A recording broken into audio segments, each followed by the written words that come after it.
Waktunya kita bicara.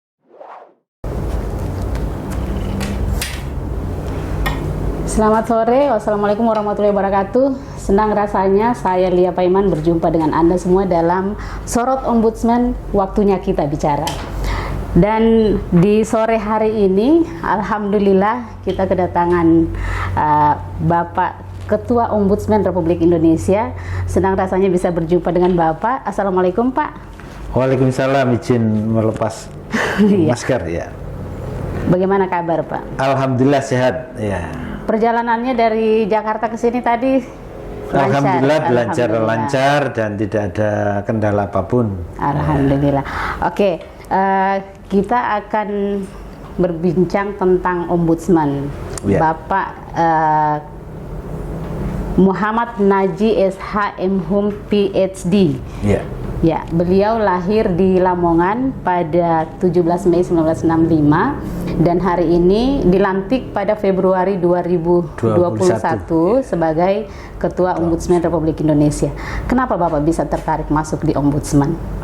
Iya, terima kasih. Jadi saya sejak mahasiswa sudah banyak terlibat di dalam pengamatan dan pencermatan tentang penyelenggaraan pelayanan publik, terutama yang dilaksanakan oleh pemerintah di tingkat daerah ya. Okay. Karena saya tinggal di daerah dan saya melihat bahwa penyelenggaraan pelayanan publik di daerah tentu tidak bisa lepas dari koridor penyelenggaraan di tingkat pusat. Oke. Nah, kemudian ketika ada reformasi dan kemudian berdiri lembaga ombudsman, maka ada satu dorongan dari pribadi saya bahwa untuk memahami lebih jauh tentang apa tugas dan fungsi ombudsman, dan setelah tahu kemudian mempunyai keinginan gitu ya, rasa terpanggil untuk bisa ikut terlibat ya secara langsung bagaimana pengawasan penyelenggaraan pelayanan publik di negara kita ini. Oke. Ya. Bapak ini kan sebenarnya dosen hukum pidana ya Pak? Betul ya. Oke. Apakah latar belakangnya sebagai dosen hukum pidana di Universitas Muhammadiyah Malang itu banyak membantu untuk kerja-kerja Bapak di Ombudsman? Karena kajian saya sejak kuliah itu hukum pidana, tentu hukum pidana itu banyak bersinggungan dengan masyarakat. Oke. Ya. Dan karena itu terutama dalam konteks penegakan hukum. Ya. Nah disitulah kemudian penyelenggaraan penegakan hukum tidak bisa lepas dari konteks penyelenggaraan pelayanan publik. Oke. Nah disitulah kemudian interest, perhatian, terutama pada saat itu adalah penyelenggaraan di bidang misalnya seperti penegakan hukum, terutama di bidang hukum acara pidana, kemudian sistem pemasyarakatan ya, yang menurut saya kemudian pelayanan imigrasi misalnya, kemudian pelayanan di bidang satuan lantas ya, termasuk penyelenggaraan SIM, itu semua kan pelayanan publik ya, yang dalam hukum acara pidana atau hukum pidana itu salah satu menjadi sorotan. Nah meskipun demikian ketika masuk ke ombudsman ternyata lebih banyak ke wilayah hukum administrasi negara. Jadi agak bergeser gitu ya, dari hukum pidana ke hukum administrasi negara. Tapi kemudian itu tidak menjadi masalah dalam menjalankan tugas. Tidak ada masalah sebenarnya karena dari aspek penyelenggaraan pelayanan di bidang penegakan hukum dengan penyelenggaraan pelayanan administrasi pemerintahan itu sebenarnya tidak jauh berbeda. Tidak jauh berbeda. Oke. Kalau melihat ini kan sudah dari Februari, sekarang sudah Desember, artinya sudah kurang lebih 9 bulan. Betul. Bertugas. Menurut Bapak, kira-kira seperti apa potret pelayanan publik di Indonesia selama 9 bulan ini? Ya, berdasar hasil pencermatan kami sesuai dengan keluhan publik yang masuk ke ombudsman, ya, menurut saya penyelenggaraan pelayanan publik di negara kita ini masih perlu terus kita tingkatkan. Ya. Namun demikian, saya melihat bahwa harapan dan keinginan pemerintah untuk memperbaiki itu terus bergerak maju. Seperti dengan adanya Kementerian Menpan RB, di situ ada reformasi birokrasi. Disitulah salah satu komitmen dari pemerintah untuk terus meningkatkan strategi penyelenggaraan pelayanan. Ya. Meskipun demikian, Ombudsman ternyata juga tidak semakin surut menerima pelayanan pengaduan, pengaduan atau laporan tentang penyelenggaraan pelayanan publik yang masih kurang. Nah, ini menunjukkan bahwa sebenarnya pelayanan itu sudah semakin baik. Ya. Tetapi kesadaran masyarakat untuk mengeluhkan haknya itu juga semakin tinggi kan. Itu tentu akan terus bergerak beriringan antara peningkatan kualitas pelayanan dengan keluhan, karena semakin tinggi ya kualitas pelayanan, maka keluhannya juga akan semakin tinggi. Bukannya terbalik, Pak? Bukan. Bukan. Karena apa? Karena keinginan untuk menjadi lebih enak, lebih baik itu pasti terus akan bergerak maju. Artinya semakin banyak keluhan masyarakat, berarti masyarakat semakin sadar. Betul, semakin sadar, dan itu menandakan pelayanannya juga semakin baik. Semakin baik. Nah, selama 9 bulan ini, kira-kira hal-hal krusial di pelayanan publik itu seperti apa? Di titik mana? Pertama yang masih menjadi keluhan pertama adalah di SDM, sumber daya manusia yang penyelenggara pelayanan publik, yang ini menggambarkan ada titik terjadi maladministrasi di bidang tidak kompetennya penyelenggara pelayanan publik.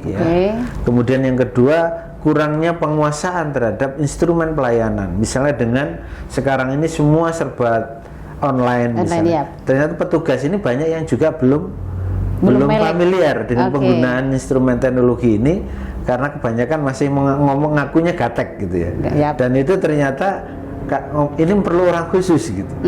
Padahal sebenarnya bukan begitu. Harusnya setiap penyelenggara pelayanan publik dengan adanya pengembangan teknologi ini semua harus mau belajar gitu, sehingga tidak ada lagi alasan untuk gagal teknologi itu gitu ya. Berarti harusnya memang sudah ada orang khusus yang ditugaskan untuk yang sistem digitalisasi tadi. Betul, dan orang yang lama harus mau belajar gitu, ya. Berarti kalau termasuk di ruang pendidikan mungkin ya, Pak? Betul, termasuk di ruang sekarang pendidikan. Dengan adanya pandemi ya, keluhan tentang penyelenggaraan pendidikan online juga banyak dikeluhkan tentang ini. Meskipun saya melihat guru-guru sekarang juga banyak kreatif ya untuk menyelenggarakan pengajaran yang berbasis online, tetapi kendala teknologi ini juga menjadi keluhan. Memang kalau yang penyelenggaraan pendidikan, keluhan terbesar itu yang disampaikan masyarakat adalah tersedianya jaringan internet. Itu terutama di daerah-daerah yang terpencil itu masih ada kendala, sehingga masyarakat kemudian memilih instrumen lain, misalnya penggunaan data HP, handphone misalnya, atau ada guru di daerah Bandung dan di Sulawesi mana itu ya, Sulawesi Utara kalau tidak salah, itu menggunakan jaringan televisi. UHF ya. Iya, UHF. Seperti TVRI misalnya. TVRI misalnya itu untuk pengajaran daring, karena lebih mudah ditangkap karena hampir semua orang punya televisi, tetapi belum tentu punya HP. Kalaupun punya HP belum tentu punya kuota. Iya betul. Nah itu yang saya kira saya apresiasi sangat itu. Kalau ada guru yang atau lembaga pendidikan yang kreatif, guru-guru yang kreatif mengadakan program itu.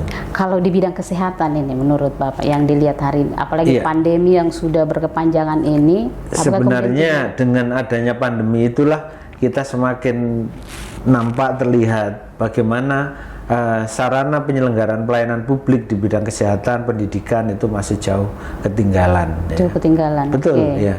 Karena apa? Karena penyelenggara pelayanan publik di bidang kesehatan ternyata belum siap menghadapi keadaan darurat, terutama pandemi yang panjang seperti ini.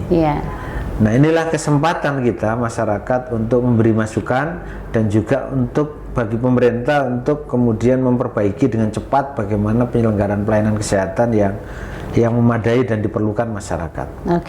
Kalau melihat ini saya jadi penasaran, Pak. Sebenarnya visi misi Ombudsman itu apa? Biar masyarakat juga jadi tahu apa sebenarnya visi misi Ombudsman ini. Jadi visi misi Ombudsman ini kan menjadikan lembaga Ombudsman sebagai pengawas pelayanan publik yang efektif, sehingga menjadikan pelayanan publik itu hadir di masyarakat, sehingga negara itu hadir.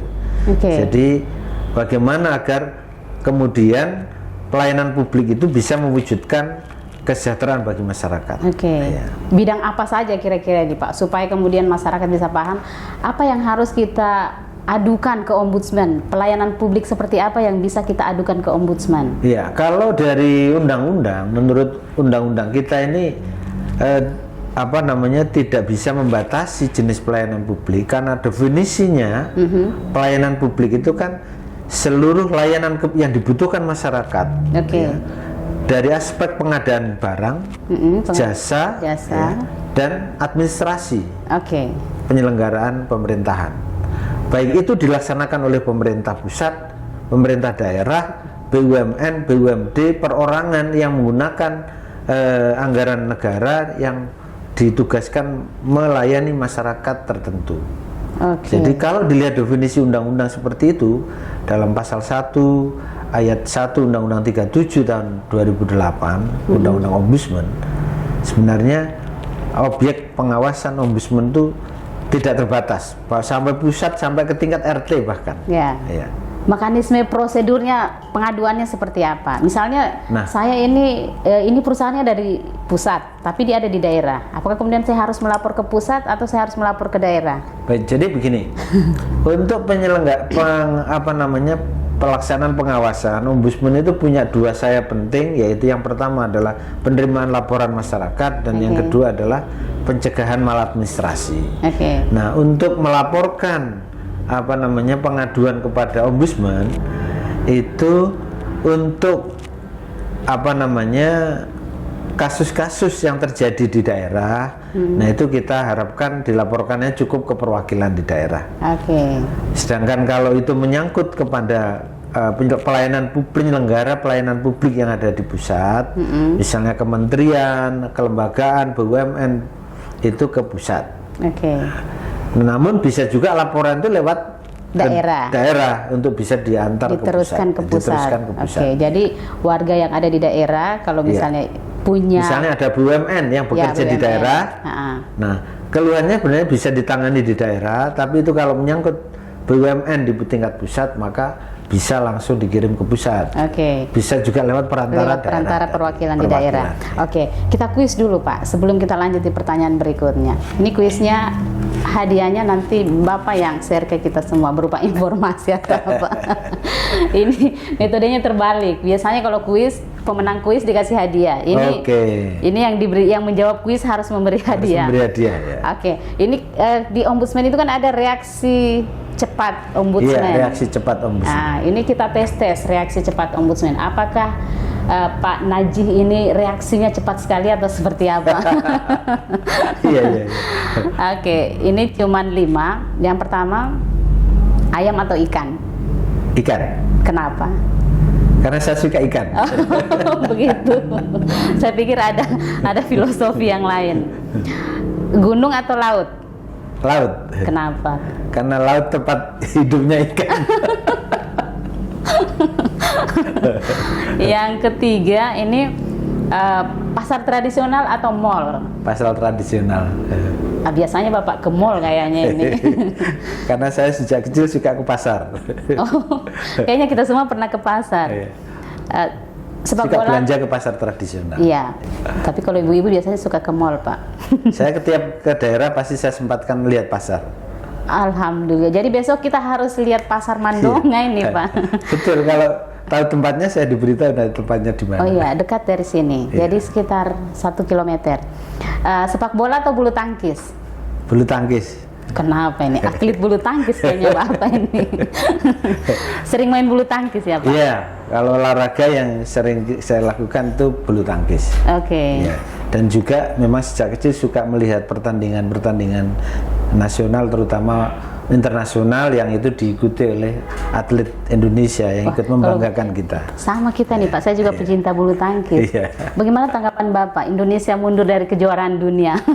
Iya, saya kira itu saya sangat setuju karena bisa jadi itu sebagai bentuk reaksi protes kita dalam kasus yang kemarin yang Piala Thomas. Piala Thomas. Dan kita nggak diselebrasi nasional kita kan nggak boleh. karena ada, saya kira yang itu wadah itu iya, kan. betul, iya. Terus yang di All England juga kita diusir Betul, iya. pulang. Maka itu yang bisa jadi bentuk reaksi. Saya kira itu wajar menurut saya. Saya sangat setuju. Jadi perlu ada pola pembelajaran seperti itu, meskipun dalam aspek tertentu kita dirugikan ya. Oke. Siapa pemain bulu tangkis favoritnya Bapak ini? Saya Rudi Hartono. Rudi Hartono, sesuai umur ya Pak. Yang terakhir, jas atau kaos? Kaos. Nah, harusnya batik jawabannya Pak. Karena hari ini pakai batik. Kan pilihannya dua. Kenapa pilih kaos Pak? Biasanya kalau pejabat itu kan harus pakai jas, harus pakai safari. Jadi ombudsman itu resmi-resmi. kan lembaga negara yang mempentingkan informalitas, tidak, dan pendekatan yang persuasif, sehingga kita dengan masyarakat itu tidak harus pakai jas, tapi cukup pakai kaos, bisa melayani penyelesaian laporan. Nanti masyarakat. kalau pakai jas yang datang melapor takut Betul, Pak.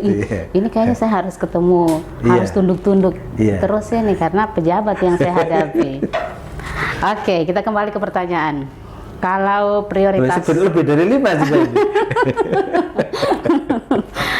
Prioritas tahun 2022 sekarang kan sudah Desember, jadi harusnya di 2022 apa yang menjadi prioritas Ombudsman RI yang harus dilakukan dan itu sangat urgent? Iya. Ya, pertama tentu karena kita menghadapi pandemi dan ada efisiensi anggaran ya, kita akan lebih fokus untuk penyelesaian laporan masyarakat ya. Dan yang kedua adalah melakukan tindakan korektif internal ya untuk perbaikan kualitas pelayanan penyelesaian laporan masyarakat dengan peningkatan kapasitas sumber daya manusia yang ada di ombudsman, terutama para asisten ombudsman yang terus kita ingin tingkatkan kualitasnya. Yang ketiga tentu karena ini era digital, kita akan lakukan digitalisasi dalam penyelesaian laporan masyarakat dengan mengembangkan sistem penyelesaian laporan generasi keempat. Karena kepemimpinan periode 2021-2026 ini adalah kepemimpinan generasi keempat. Itu yang menjadi prioritas kami untuk 2021 ini. Yang terakhir, ini yang terakhir. Kalau saya dengar infonya bahwa di setiap tahun itu ombudsman ada survei kepatuhan terhadap pemerintah. Iya. Nah, itu sejauh ini yang sudah dilakukan, bagaimana dampak survei itu terhadap peningkatan pelayanan kualitas pelayanan publik? Terima kasih. Jadi untuk survei kepatuhan itu sudah kita lakukan sejak tahun 2014 dan memang karena ini menjadi prioritas, program prioritas nasional yang dicanangkan lewat Bappenas ya. Jadi ombudsman mempunyai target bahwa tiap tahun itu zona dari survei kepatuhan ini bahwa zona hijau itu tiap tahun harus meningkat dari waktu ke waktu, dan alhamdulillah sampai tahun 2020 kemarin dari survei kepatuhan itu pemerintah daerah dan lembaga negara maupun kementerian yang memperoleh zona hijau itu semakin tahun meningkat. Dan tahun ini, tahun 2021 ini baru pertama kali ombudsman melakukan survei kepatuhan secara nasional seluruh kementerian, lembaga dan pemerintahan provinsi dan kabupaten kota yang nanti akan kita umumkan hasilnya akhir bulan ini. Akhir bulan ini. Ya, tanggal 29 rencananya ya. Mudah-mudahan berjalan lancar dan kita akan panggil 5 besar wali kota, bupati, gubernur, menteri dan kepala badan lembaga yang memiliki peringkat kepatuhan tinggi yang terbaik. Di tahun-tahun sebelumnya itu yang peringkatnya terbaik itu di daerah mana? Saya tidak hafal ya, tapi tahun ini kita belum bisa membuka karena pengumumannya masih. Jadi tiap peringkat daerah itu ada, kabupaten ada, kota ada, provinsi ada. Punya kategori masing-masing. Kementerian ada, lembaga non kementerian ada. Itu ada rewardnya enggak Pak? Kita harapkan mulai tahun berikutnya itu berimplikasi kepada anggaran tunjangan apa itu namanya, kinerja. Tunjangan kinerja, Iya. oke. Artinya setiap kepala daerah pasti Iya. berlomba-lomba untuk memperbaiki. Iya. Oke. Itu harapan kami. Ya. Karena itu menjadi program prioritas nasional gitu ya. Jadi Siap. dengan itu kita harapkan implikasinya juga harusnya ada. Gitu. Oke. Dan kemarin sudah masuk ke penilaian, salah satu penilaian dari reformasi birokrasi. Oh ya itu, oke. Alhamdulillah. Ya, saya pikir pertanyaan saya sudah habis. Kita harus akhiri. Apa saya yang bertanya sekarang? Boleh. Saya siap ditanya sama Bapak. Oke, sebagai penutup, gimana tanggapan Bapak dengan Kota Kendari? Sudah berapa kali ke Kendari, Pak? Saya alhamdulillah baru pertama ke Kendari. Oke. Sehingga saya belum bisa memberi catatan, koreksi ataupun kesan karena baru masuk. Mungkin nanti menjelang bulan baru bisa dikasih catatan. Iya, Oke, semoga Bapak nyaman ada di Kendari Terima dan bisa kasih, kembali lagi ke sini suatu saat Iya. nanti. Insya Allah. Ya. Oke, harapan Bapak terhadap pelayanan publik di Sulawesi Tenggara dan khususnya Kota Kendari apa, Pak? Iya, saya terutama sebagai Ketua Ombudsman percaya bahwa pemerintah daerah sebagai penyelenggara pelayanan publik terus berusaha untuk meningkatkan kualitas penyelenggaraan pelayanan publik, tetapi kehadiran Ombudsman kita harapkan menjadi pemantik ya untuk bersama-sama bersinergi, Ya. berkoordinasi untuk menuntaskan segala persoalan yang dikeluhkan masyarakat. Oke. Terima kasih banyak Pak Naji sudah hadir di kota kami, di Kota Terima Kendari. kasih, Ini Kota sama-sama, Lulo ya. namanya, Pak. Kota Lulo. apa itu? Ya, Lulo itu salah satu tarian tradisional di Kota Kendari. Jadi dia disebutnya Kota Lulo. Terima kasih banyak sudah hadir di Sama-sama, sini. Mudah-mudahan sama-sama. Bapak selalu sehat Oke, sehingga terima kasih bisa doanya. menjalankan amanah dengan sebaik-baiknya. Ya, demikian perbincangan kita dengan Ketua Ombudsman Republik Indonesia Bapak Muhammad Naji SH MHum PhD. Semoga apa yang kita diskusikan barusan bisa memberikan pencerahan kepada kita semua, dan kalau ada ide atau gagasan atau apapun yang menjadi keluhan terkait dengan pelayanan publik, silakan hubungi kantor Ombudsman Sulawesi Tenggara. Demikian podcast kita hari ini, sampai jumpa di lain kesempatan. Sorot Ombudsman kita tutup sampai di sini, saatnya kita bicara. Terima kasih.